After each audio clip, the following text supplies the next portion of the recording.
एक औरत हर साल नए नए पति के खिलाफ चालें चलती थी ताकि वह ज्यादा दौलत हासिल कर सके। उसका पहला पति उम्र में उससे काफी बड़ा था, लेकिन वह पत्नी खुद ही उसे पानी और चाय देने की जिद करती थी। वह चुपके से उसके पेय में नींद की दवा मिला देती और एक जहरीली सुई की मदद से उसकी आंखों की रोशनी भी छीन ली थी। इसके बाद वह उसे पहाड़ पर घुमाने के बहाने ले गई। चोटी पर पहुंचते ही उसने झूठा बहाना बनाया कि वह उसकी तस्वीर लेना चाहती है। जैसे ही वह ध्यान हटा, उसने बेरहमी से उसे नीचे खाई में धक्का दे दिया। इससे उसे बीमा का बड़ा पैसा मिल गया। चूंकि वह एक स्कूल में बच्चों को पढ़ाती थी, इसलिए पुलिस को उस पर कोई शक नहीं हुआ। जब उस पैसे का इस्तेमाल खत्म हो गया तो उसने अपने छात्रों के माँ बाप को निशाना बनाना शुरू किया। इसी दौरान उसने एक तलाकशुदा आदमी से शादी कर ली, जिसके साथ एक बेटा भी था। उसके धन को हड़पने के लिए औरत ने रात में उसके सीट बेल्ट पर गोंद लगा दी जब वह गहरी नींद में था। जैसे ही वे एक सुनसान इलाके में पहुंचे, उसने जानबूझकर गाड़ी को मोड़ा और कार सीधे झील में जा गिरी। उसने जोर जोर से चिल्लाकर घबराने का अभिनय किया। उसका पति जाग गया और यह सोचकर कि कोई दुर्घटना हो गई है, उसे और बच्चे को बचाने की कोशिश करने लगा। उसने पत्नी से कहा कि वह पहले बच्चे को लेकर बाहर निकल जाए। जब औरत किनारे पहुंच गई तो वह जोर से हंसने लगी। उसने ठंडे दिल से कार की छत बंद कर दी, जिससे उसका पति अंदर ही फंसा रह गया। जब तक वह सीट बेल्ट खोल पाया, तब तक पानी कार में भर चुका था और वह बाहर नहीं निकल सका।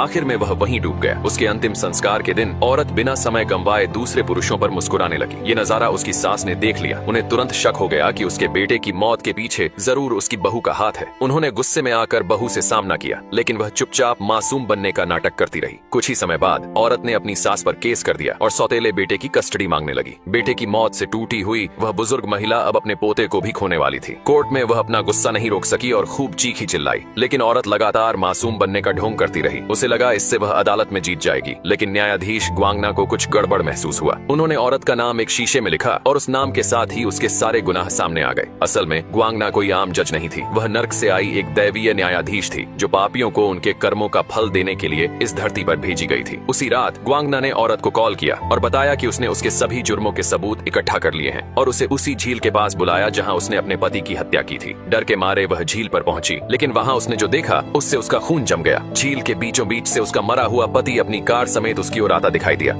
इस लड़के के पेशाब में इतनी ताकत है कि उसने टॉयलेट सीट को गला कर तोड़ दिया। यहाँ तक कि उसने केवल दरवाजा खोला था कि टूट गया। लड़के के दांत भी बहुत मजबूत थे। इससे पहले लड़का भोला और सीधा था, जिस वजह से उसे स्कूल के कुछ बदमाश लड़के परेशान करते थे। इस डर से वो भागकर बगीचे में छुप गया और तभी लड़के को एक चींटी ने काट लिया। लड़का तुरंत नीचे गिरकर बेहोश हो गया। जब उसे होश आया तो खुद को बिस्तर में पाया। वो तुरंत उठा और ब्रेकफास्ट करने बैठा। लड़के ने दूध कटोरी में डाला, लेकिन उसे एहसास हुआ कि दूध का डिब्बा उसके हाथ में चिपक गया था। लड़का कुछ समझ नहीं पाया और अपने पिता की ओर डिब्बा किया। पिता ने डिब्बा ले लिया, लेकिन इस बार उसने जैसे ही जूस का गिलास पकड़ा, वो तुरंत टूट गया। लड़का पूरी तरह से हैरान हो गया। उसके पापा भी सोच में पड़ गए थे। अब फिजिकल क्लास में टीचर सबको बता रहा था कि किस तरह फिजिकल में परफेक्ट बने, लेकिन उस लड़के का ध्यान कहीं और था, जिस वजह से टीचर लड़के का टेस्ट लेने को आगे बुलाता है। लेकिन लड़का बहुत कमजोर था, जिस वजह से वो टीचर का सामना नहीं कर पा रहा था। लेकिन जब उसे गुस्सा आया तो उसकी शक्ति जाग उठी। एक बार में लड़के ने टीचर के वार को रोक लिया और धक्का मारा। टीचर बहुत दूर जा गिरा। वहाँ खड़े सब हैरान हो गए। स्कूल के बाद उसका दोस्त उसे अपने घर ले गया ताकि उसकी ताकत की परीक्षा ली जा सके। उसने उसे एक किताब दी। लड़के ने किताब को चबाने की कोशिश की और वह तुरंत टूट गई। फिर उसने आंखें बंद की और 10 मीटर दूर से केक की खुशबू भी पहचान ली। उसने दीवार में मुक्का मारा और दीवार टूट गई। इतनी ताकत देखकर उसके दोस्त ने उसके लिए एक स्पेशल सूट बना दिया। अब वह एंट बॉय बन गया। इसके बाद वे दोनों बुरे लोगों को सबक सिखाने निकले। एक दिन उन्होंने एक चोर को देखा। लड़के ने अपना सूट पहना और उसके पीछे भागा, लेकिन डर के मारे वह पीछे हट गया और दीवार पर चढ़ गया। चोर डर गया और भागने की कोशिश करने लगा। लड़के ने छलांग लगाकर उसे पकड़ लिया। इस तरह वह चोर पकड़ा गया। इसके बाद लड़का जगह जगह जाकर अच्छे काम करने लगा। वह आग से लोगों को बचाने लगा, स्कूल के बदमाशों को उल्टा लटकाकर सबक सिखाने लगा और एक छत पर फंसे बच्चे को बचाने के लिए दीवार पर चढ़ गया।